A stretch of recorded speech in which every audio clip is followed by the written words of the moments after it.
Bus ಮೇಲಿದ್ದಂತಹ gutka ಜಾಹೀರಾತನ್ನು ಅರಿದಿದ್ದಕ್ಕೇನೆ ಸಚಿವರು ತೀವ್ರ ಅಸಮಾಧಾನವನ್ನು ವ್ಯಕ್ತಪಡಿಸಿದ್ದಾರೆ. ಬಸ್ ಮೇಲೆ ಇತ್ತೀಚಿನ ದಿನಗಳಲ್ಲಿ ಜಾಹೀರಾತುಗಳ ಹಾವಳಿ ಜಾಸ್ತಿ ಆಗ್ತಾ ಇದೆ. ಕೆಲವೊಂದು ಸಾರ್ವಜನಿಕರು ಹೇಳ್ತಾ ಇದ್ದಾರೆ, ಈ ರೀತಿಯಾದಂತಹ ಜಾಹೀರಾತು ಅವಶ್ಯಕತೆ ಇದೆಯಾ? ಯಾಕೆ ಸಾರಿಗೆ ಇಲಾಖೆಯ ಅಧಿಕಾರಿಗಳು ಇಂಥವೆಲ್ಲ ಒಪ್ಕೊಳ್ತಾ ಇದ್ದಾರೆ? ಇಂಥವೆಲ್ಲ ಯಾಕೆ ಆಗ್ತಾ ಇದ್ದಾರೆ? ಇದೇನು ಸಮಾಜಕ್ಕೆ ಒಳ್ಳೆಯ ಸಂದೇಶವನ್ನು ಸಾರುವಂತಹ ಜಾಹೀರಾತುಗಳ ಇಲ್ಲ. ಗುಟ್ಕಾ, ಬೀಡಿ, ತಂಬಾಕು ಈ ರೀತಿಯಾದವುಗಳನ್ನು ಜಾಹೀರಾತುಗಳನ್ನು ಕೊಡ್ತಾ ಇದ್ದಾರೆ. ಇವರು ಅದನ್ನು ಒಪ್ಕೊಂಡು ಆಗ್ತಾ ಇದ್ದಾರೆ. ಅದರಿಂದ ಜನಸಾಮಾನ್ಯರಲ್ಲಿ ಬೇರೆ ರೀತಿಯಾದಂತಹ ಒಂದು ಪರಿಣಾಮ ಬೀರುತ್ತೆ, ಬೇಡ ಅಂತ. ಈಗ ಅಂತಹ ಜಾಹೀರಾತುಗಳನ್ನು ಕಿತ್ತಾಕಿದ್ದಕ್ಕೆ ಸಚಿವರು ತೀವ್ರ ಅಸಮಾಧಾನವನ್ನು ವ್ಯಕ್ತಪಡಿಸಿದ್ದಾರೆ. ಗುಟ್ಕಾ ಜಾಹೀರಾತನ್ನು ಅರಿದಿದ್ದಕ್ಕೇನೆ ಸಚಿವರು ಗರಂ ಆಗಿದ್ದಾರೆ. ಬಸ್ನಲ್ಲಿದ್ದಂಥ ಆ ಒಂದು ಪೋಸ್ಟರ್ ಅರಿದಿದ್ದಕ್ಕೆ ಸಚಿವರು ಬೇಸರಗೊಂಡಿದ್ದೇಕೆ? ಹಾಗಾದರೆ ಜಾಹೀರಾತು ಅರಿದಿದ್ದಕ್ಕೆ ಬೇಸರವೋ ಅಥವಾ ಗುಟ್ಕಾ ಪ್ರಚಾರಕ್ಕೋ? ಬಸ್ ಆವರಣದಲ್ಲಿ ನಡೆದಿದ್ದೇನೋ ಹಾಗಾದರೆ ಏನಾಯಿತು ಅಲ್ಲಿ? ಮೊನ್ನೆ ಗುಟ್ಕಾ ಜಾಹೀರಾತನ್ನು ಹುಬ್ಬಳ್ಳಿಯಲ್ಲಿ ಹರಿದಿದ್ರು ಕೆಲ ಯುವಕರು, ಬೇಡ ಇಂಥದ್ದು ಅಂತ ಹೇಳಿ. ಇದನ್ನು ಕಂಡಂತಹ ಸಾರಿಗೆ ಸಚಿವ ರಾಮಲಿಂಗಾರೆಡ್ಡಿ ವಾಗ್ದಾಳಿ ನಡೆಸಿದ್ದಾರೆ. ಯಾಕೆ ಕಿತ್ತಿದ್ರು ಅಂತ. ಜಾಹೀರಾತುಗಳಿಂದ BMTC ಮತ್ತು KSRTC ಒಂದಕ್ಕೆ 60 ಕೋಟಿ ರೂಪಾಯಿ ಆದಾಯ ಬರ್ತಾ ಇದೆ. ಹಾಗಾದರೆ ದೇಶದಲ್ಲಿ ಗುಟ್ಕಾವನ್ನೇ ನಿಷೇಧ ಮಾಡಲಿ? ಮಡಿ ರಾಜ್ಯದಲ್ಲಿ ಯಾಕೆ? ನಾವು ಗುಟ್ಕಾ ನಿಷೇಧ ಮಾಡೋಕೆ ಹೋರಾಟ ಮಾಡಬೇಕಾ? ಅಥವಾ ಬಸ್ ಮೇಲಿನ ಸ್ಟಿಕ್ಕರ್ ಬಗ್ಗೆ ಹೋರಾಟ ಮಾಡಬೇಕು? ಪ್ರಶ್ನೆ ಇರೋದು. ಗುಟ್ಕಾ ದೇಶದ ಬಗ್ಗೆ ದೇಶವ್ಯಾಪ್ತಿ ತೀರ್ಮಾನ ತೆಗೆದುಕೊಳ್ಳಿ, ಬರೀ ಇಲ್ಲಿ ಯಾಕೆ ರಾಜ್ಯದಲ್ಲಿ? ಈ ಬಗ್ಗೆ ನಾವು ಗಮನ ಹರಿಸಿತು. ಇಡೀ ಬಸ್ ಪೂರ್ತಿ ಜಾಹೀರಾತು ಹಾಕುವಂತಿಲ್ಲ, 40% ಮಾತ್ರ ಜಾಹೀರಾತು ಹಾಕಬೇಕಂತ ಸೂಚನೆ ಇದೆ. ರಾಮನಗರದಲ್ಲಿ ರಾಮಲಿಂಗಾರೆಡ್ಡಿ ಹೇಳಿಕೆ ಕೊಟ್ಟಿದ್ದಾರೆ ಸಾರಿಗೆ ಸಚಿವರು. ನೋಡಿ, ನೀವು ಗಮನಿಸ್ತಾ ಇರಬಹುದು, ಸಾರಿಗೆ ಬಸ್ಗಳ ಮೇಲೆ ಜಾಹೀರಾತುಗಳನ್ನು ಹಾಕಿದ್ದಾರೆ. ಗುಟ್ಕಾ, ವಿಮಲ್ ನೀವು ಕಾಣಿಸ್ತಾ ಇದೆ. ಜಾಹೀರಾತುಗಳನ್ನು ಕೊಡ್ತಾರೆ ದೊಡ್ಡ ಮಟ್ಟದಲ್ಲಿ. ವಿಮಲ್ ಕಂಪ್ನಿಯವರು, ಬೇರೆ ಬೇರೆ ಗುಟ್ಕಾದವರು, ಅವೆಲ್ಲವೂ ಕೂಡ ಆರೋಗ್ಯಕ್ಕೆ ಹಾನಿಕರ ಅಂತ ಗೊತ್ತಿರುವಂತಹ ವಿಚಾರ. ಆದರೆ ರಾಮಲಿಂಗಾರೆಡ್ಡಿ ಹೇಳ್ತಾ ಇದ್ದಾರೆ, ನಮಗೆ ಅದರಿಂದ ಆದಾಯ ಬರುತ್ತೆ ಸ್ವಾಮಿ, 60 ಕೋಟಿ ನೀವೇ ಹಾಕಿರ್ತೀರ, ನಾವು ನಿಯಮ ಮಾಡಿದ್ದೀವಿ, ಸೂಚನೆ ಕೊಟ್ಟಿದ್ದೀವಿ, 40% 60% ಹಾಕಬೇಕಷ್ಟೇ ಅಂತ ಹೇಳಿ ಅಷ್ಟು ಮಾತ್ರ ಹಾಕ್ತಾರೆ.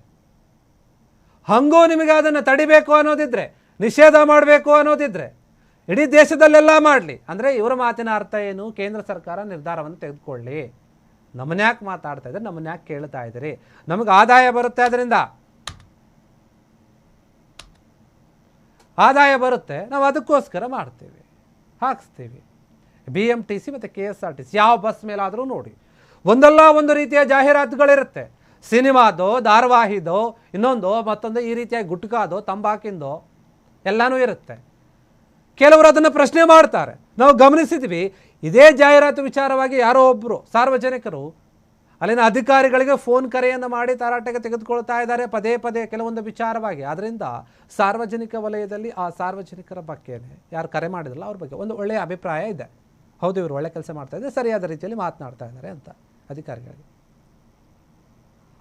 ಈಗ ಬೇರೆ ಕಡೆ ಕೂಡ ಕೆಲವು ಯುವಕರು ಇದನ್ನು ಕಿತ್ತಿ ಬಿಸಾಕ್ತಾ ಇದ್ದಾರೆ. ಇದು ಈ ಬಸ್ಗಳೇನಿದೆ ಅದು ಸಾರ್ವಜನಿಕರದ್ದು, ಸಾರ್ವಜನಿಕರ ಟ್ಯಾಕ್ಸ್ನಿಂದ ಓಡಾಡ್ತಾ ಇರುವಂತಹ ಬಸ್ಗಳು, ನಮ್ಮ ದುಡ್ಡಿನಲ್ಲಿ ಸರ್ಕಾರ ಖರೀದಿ ಮಾಡ್ತಾ ಇದೆ, ಇದರ ಮೇಲೆ ಇಂಥ ಜಾಹೀರಾತು ಯಾಕೆ ಅಂತ ಹೇಳಿ ಕೆಲ ಯುವಕರು ಆಕ್ರೋಶಗೊಂಡು ಈ ರೀತಿಯಾಗಿ ಕಿತ್ತು ಬಿಸಾಕಿದ್ದಾರೆ, ಬೇಡ ಅಂತ. ಇದಕ್ಕೆ ಸಾರಿಗೆ ಸಚಿವರು ಗರಂ ಆಗ್ತಾ ಇದ್ದಾರೆ. ಯಾಕೆ ಕಿತ್ತಾಕಿದ್ರಿ ಅಂತ ಹೇಳಿ ವಾಗ್ದಾಳಿ ನಡೆಸ್ತಾ ಇದ್ದಾರೆ. ನಮಗೆ 60 ಕೋಟಿ ರೂಪಾಯಿ ಆದಾಯ ಬರ್ತಾ ಇದೆ ಆ ಜಾಹೀರಾತುಗಳಿಂದ, ಆ್ಯಡ್ ಕೊಡ್ತಾ ಇದ್ದಾರೆ ಅವರು.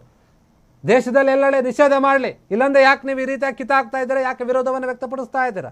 ನಮಗೆ ಪ್ರಶ್ನೆ ಮೂಡುತ್ತೆ.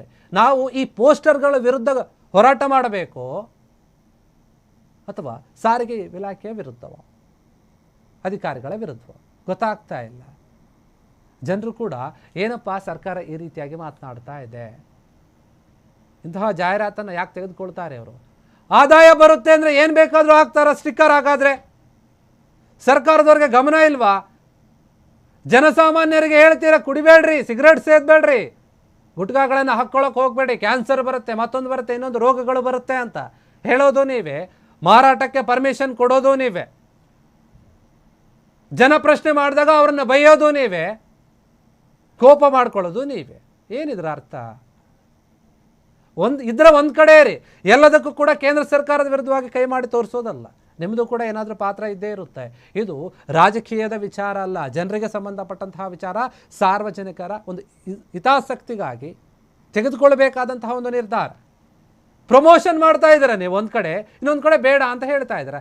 ಬೇಡ ಅಂತ ಹೇಳೋದು ಬೇರೆ ರೀತಿಯಾಗಿರುತ್ತೆ. ಆ ಪೋಸ್ಟರ್ಗಳನ್ನು ಯಾರು ನೋಡೋಕೆ ಹೋಗಲ್ಲ. ಆದರೆ ತಗೊಳ್ಳಿ, ಹಾಕ್ಕೊಳ್ಳಿ, ನೋಡಿ ಅಂತ ಇರೋದು ಇರುತ್ತಲ್ಲ, ಅದು ತುಂಬ ವೈಭವೀಕರಿಸಿರ್ತಾರೆ, ಅದನ್ನು ಹಾಕಿಸ್ತೀರ ದೊಡ್ಡ ಮಟ್ಟದಲ್ಲಿ. ಈಗ ನೀವು ಕೋಪ ಮಾಡ್ಕೊಳ್ತಾ ಇದ್ದೀರಾ.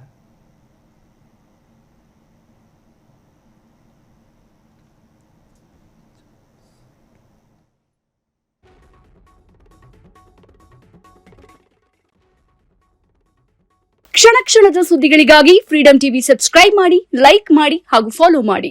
ಹೊಸ ಸುದ್ದಿಗಳ ನೋಟಿಫಿಕೇಶನ್ಗಾಗಿ ಬೆಲ್ ಐಕಾನ್ ಮೇಲೆ ಕ್ಲಿಕ್ ಮಾಡಿ.